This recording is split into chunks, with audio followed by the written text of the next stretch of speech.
as Macca said, it's not so much the squad has changed. This is pretty much the same team that played last season, but all the backroom staff, that's a huge change. So that's probably why everybody thought, right, this is going to take a little time for this to bed in. New manager, new ideas, maybe a new system, who knows, get in his own new players, what's going to happen. But for them to just do what they've done, it's been seamless. In fact, it's been incredible what they've done. To be winning the league with still 4 games to go after today is quite remarkable. So yeah, I mean, I use the word seamless. That's exactly what it's been, and a huge credit obviously goes to the manager for that. And it's that temptation of doing everything that you want. There was a lot already in place that was absolutely perfect, and I think that's the biggest compliment, that he's come in and he's not thought, oh, I know better than everybody else. He's added, yes, he's changed it slightly to his way, and we might see over time him changing it a little bit more. Of course, the squad is always going to evolve, so they're always going to be his players from now on coming in, so it's always going to evolve, and he'll keep getting challenged and keep getting, people's opinions of him. But I think not changing everything is the biggest thing that I've seen. It was a well-oiled machine, and he's just kept that machine rolling. Because there were a lot of people, Macca, before a ball was kicked, quite rightly I suppose, saying, well, it's going to take him a year or two to get used to England, to the Premier League, to the size of Liverpool and the expectation, the different style he's managed in before. That hasn't been a problem at all.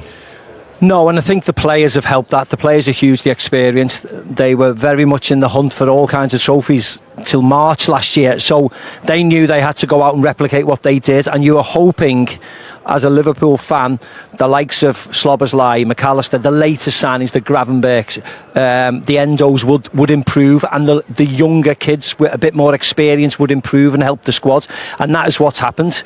But I'm with Michael. The fact that he was brought in by the sporting directors, they had done their homework. They knew what style of manager they needed. They knew they needed a manager who played the same style of football to a certain extent as Jurgen Klopp, so they wouldn't need to change the team dramatically. They knew they needed a manager who protected the players, who had a great injury record. People say about luck and about injuries and about this and Liverpool. One of the major things that Arne Slot was brought in to Liverpool for was his injury records at Feyenoord. If you go through the books, his record at Feyenoord with injuries and protecting the players is exemplary. That's why he's here, and that is why he's shown this year. He brought the sports scientist, and he brought a sports scientist, a specialised sports scientist who he trusts implicitly to tell him the right information, and that's worked this year. So that's an art in itself, being able to say, we need to do this, we need to do that. You know how many times you make substitutions within games if you watch him?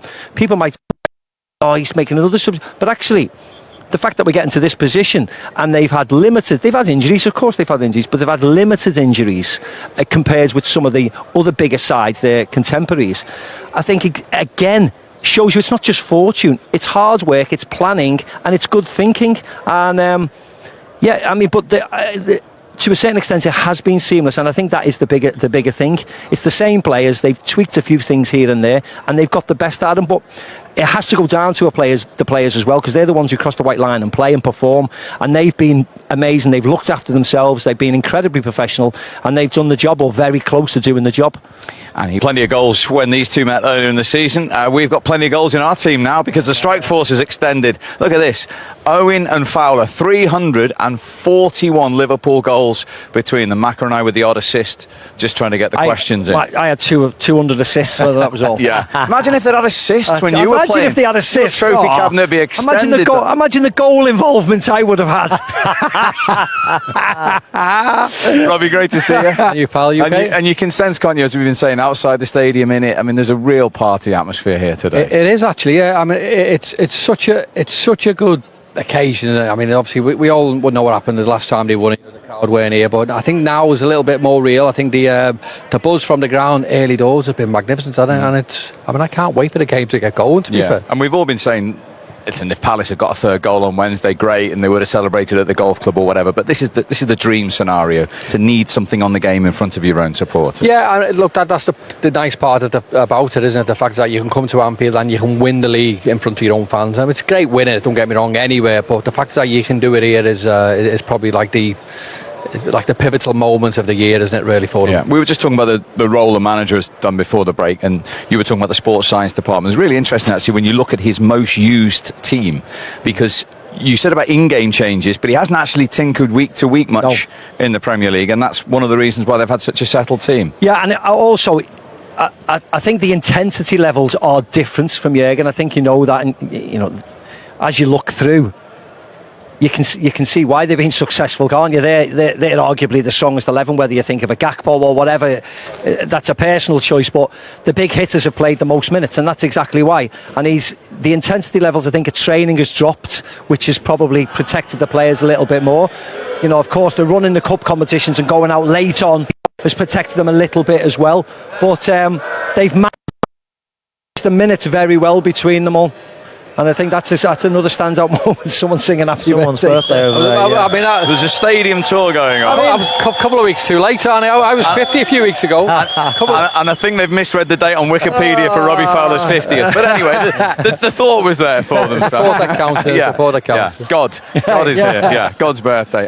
Getting back to minutes played, there's not too many teams who've won the title with those kind of numbers for a settled 11. No, it has been really consistent. I mean, we made the point before, Maka made the point that he's kept this squad very, very fit. The only question mark, when you were about to say that, I pretty much knew too, and I was thinking, is it Jota, is it Gakpo that's played the most? Which of those? It's obviously Jota, we've just seen there, but, very consistent. Virtually everybody stayed fit for most of the season.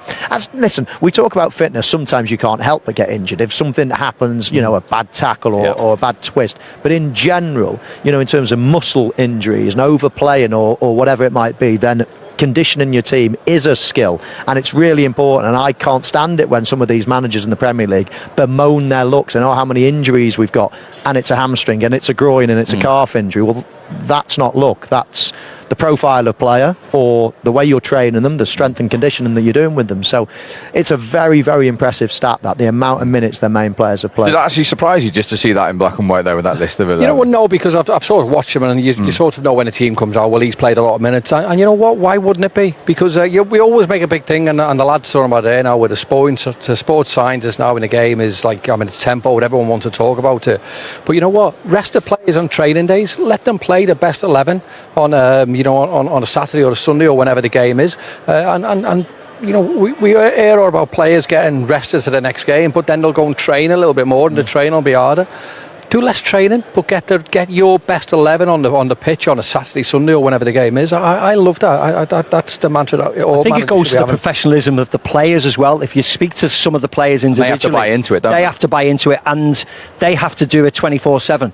For instance, Mo Salah, as we know, when you speak to him, he looks after himself really, really well. That's why people say Cristiano Ronaldo's, in fact, is the same. That's why the longevity. He's got more and more years into him. But they have to buy into it, and they have to buy into it at an early stage of their career.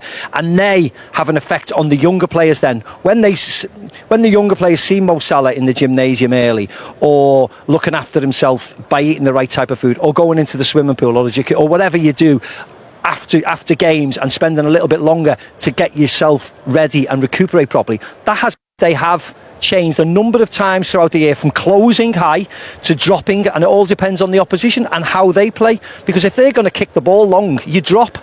But if you know your goalie wants to play to the centre defence, or the opposition wants to play, then you go and press. So you have to be tactically sound and adept at changing it when need be against the opposition. But that's always been the case. It was the same when I played. You have to change it to suit the opposition, whether in Europe or whether in the Premier League.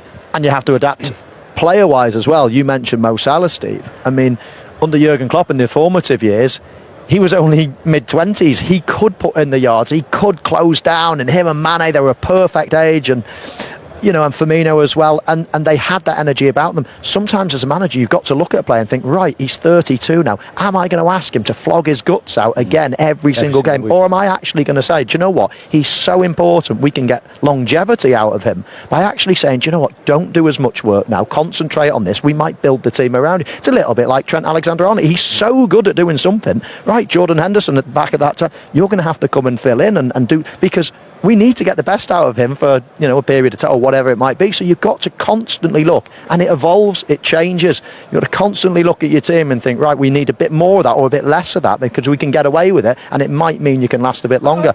That's definitely happened with Mo Salah. Definitely. I think personnel is a big thing as well. So obviously when we think of Liverpool now, you've got obviously whether it's Gakpo, Jota, whether it's obviously Núñez and Salah is obviously that mainstay. But they're different players to the ones that we've seen with under Jurgen's best years, when you had obviously Salah, you had Mane and obviously Firmino, different players who can maybe do them things a little bit easier and better than what the players that they were doing now. And that's not having to go with the current players, because obviously they are different players and doing different jobs, but they players of Jurgen's centre probably was a little bit easier to do them, because they understood the game a little bit more and obviously what Jurgen needed.